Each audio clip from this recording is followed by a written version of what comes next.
안녕하세요. 반갑습니다. 자, 오늘 칼럼은 그 경영 단계 얘기네요. 로드맵 5단계를 보시면 이렇게 이제 나눠진다 그랬잖아요. 그죠? 보통 여기까지를 제가 창업 단계로 보고 여기까지를 이제 경영 단계로 봅니다. 창업 단계가 끝나면 이제 경영 단계로 가는데 이 두 단계의 패러다임이 제가 다르다 그랬죠. 그래서 창업 단계는 창업 패러다임이 적용됩니다. 그래서 창업 패러다임은 시행착오를 반복한다. 그리고 이제 여기는 뭐냐면 뭔가 새로운 걸 만드는 단계예요. 그러니까 길이 없죠. 여기는 길이 없습니다. 그래서 뭔가를 이제 찾아가는 단계니까 여기는 탐험 프로세스를 따라가는 거예요. 탐험 프로세스를 가는데 경영 단계는 여기서 이미 길이 났잖아요. 그래서 이 길을 넓히는 단계입니다. 여기는 이제 이 경영 패러다임이니까 약간 취업 패러다임이랑 비슷한, 뭐 완전히 취업 패러다임은 아닙니다. 근데 취업 패러다임 쪽에 가까운 개념들이 많이 적용이 돼요. 그래서 여기는 실수를 줄여야 됩니다. 그러니까 여기는 뭐냐면 효율성을 강조하는 거예요. 여기는 효율적이어야 돼요. 여기는 효과적이어야 됩니다. 효과. 여기는 결과가 중요해요. 근데 여기는 결과는 정해져 있고 확률, 효율이 중요한 거예요. 그러니까 여기는 이제 여기서부터 이제 계획을 세워야 됩니다. 왜냐하면 여기는 뭐가 이제 돌기 시작하거든요. 돌고 있으니까 기존에 도는 거를 더 잘 돌리는 거예요. 여기는 잘하기, 뭐 이런 것들이 적용이 됩니다. 여기는 잘하는 것보다는 일단 해내기, 이런 게 적용이 된다면 여기는 잘해야 돼요. 왜? 기존에 이미 돌고 있는 게 있으니까 얘보다 좋은 거를 적용해야 됩니다. 그래서 여기는 효율성이 중요해지고 여기는 이제 효과가 중요하다. 뭐 이렇게 이제 얘기를 합니다. 그리고 여기는 이제 잘해서 수익을 내야 되는 거예요. 예, 여기는 일단은 뭘 만들어야 되는 거니까. 자, 그래서 보통 이 창업 단계는 목표가 분명합니다. 목표가 뭐냐 하면 완성이 목표예요. 여기는 목표가 딱 완성이 목표입니다. 여기 창업 단계로 딱 들어가면 가야 할 길이 보여요. 그래서 글로 그냥 쭉 가게 됩니다. 그런데 경영 단계는 사실은 여기는 운영이잖아요. 그러니까 이 운영 단계가 그냥 이렇게 이게 평생 가요. 이게 뭐 30년, 50년 갑니다. 그러니까 여기는 정해진 목표가 없어요. 그래서 대부분 이 운영 단계로 넘어가면 이때 길을 잃는 경우들이 꽤 많습니다. 여기는 주어진 목표가 없어요. 여기는 주어진 목표가 있습니다. 완성이라는 주어진 목표가 있는데 여기는 주어진 목표가 없는 거예요. 그리고 이제 오너가 처음 됐단 말이에요. 그러니까 회사 다닐 때는 위에서 목표 수치들이 다 내려오는데 여기는 목표 수치가 안 내려와요.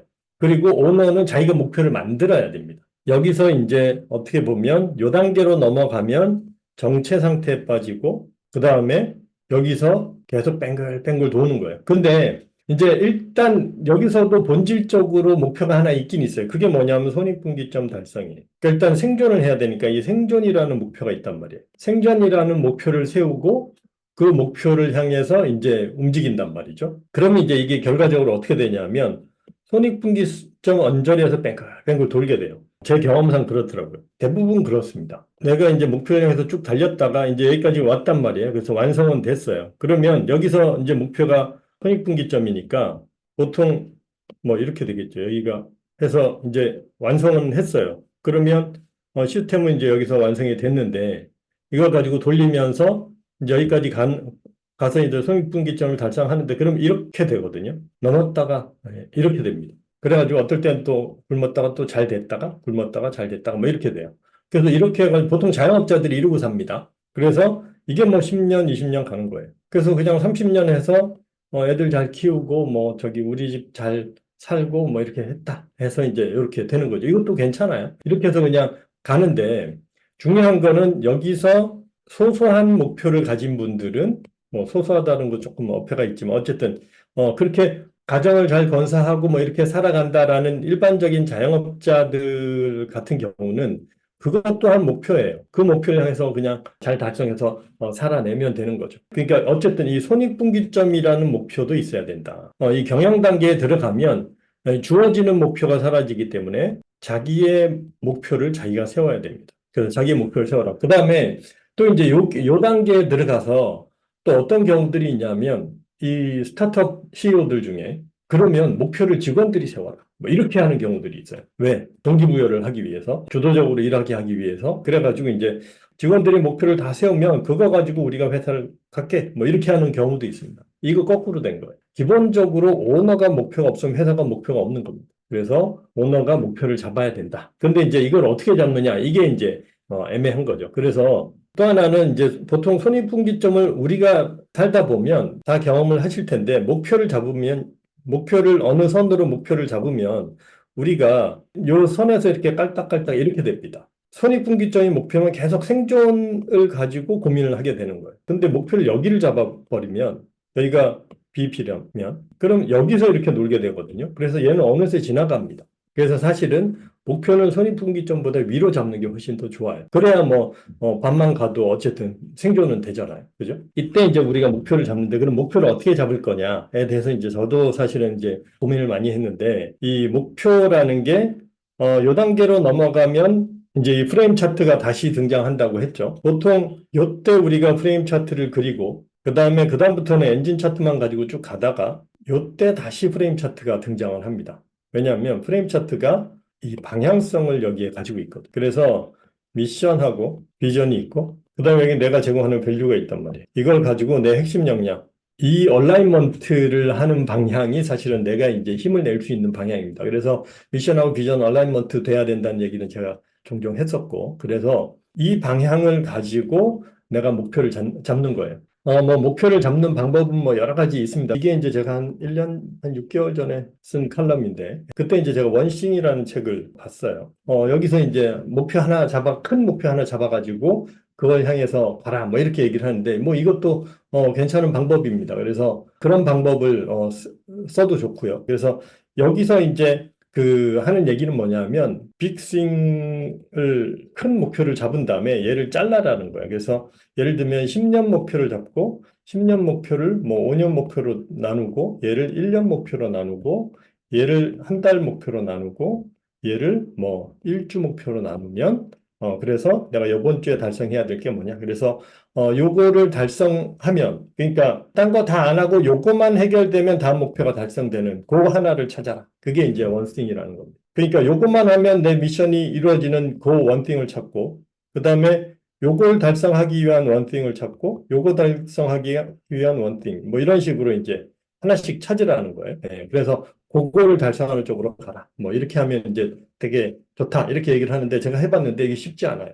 근데 이런 방법을 또 깊이 하시는 방법은 좋은 거고 어쨌든 중요한 거는 이제 목표를 브레이크다운을 해서 하위일 목표를 잡는 겁니다. 그래서 뭐 10년 목표 이런 거를 잡는 것도 방법이고요. 적어도 1년 목표 정도는 잡아놓는 게 좋습니다. 그래서 1년 목표 정도는 잡아놓는 게 좋고, 그 다음에 1년 목표를 가지고 분기 목표, 뭐, 월간 목표 같은 걸 우리가 찾을 수 있겠죠. 그래서 기본적으로는 1년 목표를 잡아보시고, 그 다음에 한 5개년이나 10년 목표 정도도 한번 잡아보는 것도 괜찮아요. 그러니까 뭐, 이렇게 디테일하게는 안 하더라도, 그렇게 해서 잡아서 이렇게 방향을 잡아가지고 이렇게 가는 건 괜찮은 것 같습니다. 그런 식으로 좀 해보시고, 그 다음에 뭐 또 이때 OKR 뭐 이런 얘기들 하는 경우도 있어요. 그래서 OKR이라고 이제 스타트업들 같은 경우는 이런 개념들을 많이 하는데 보통 이것도 오브젝트하고 키 뭐 리절트라고 그러죠. 그래서 뭐 저도 이제 개념만 아는데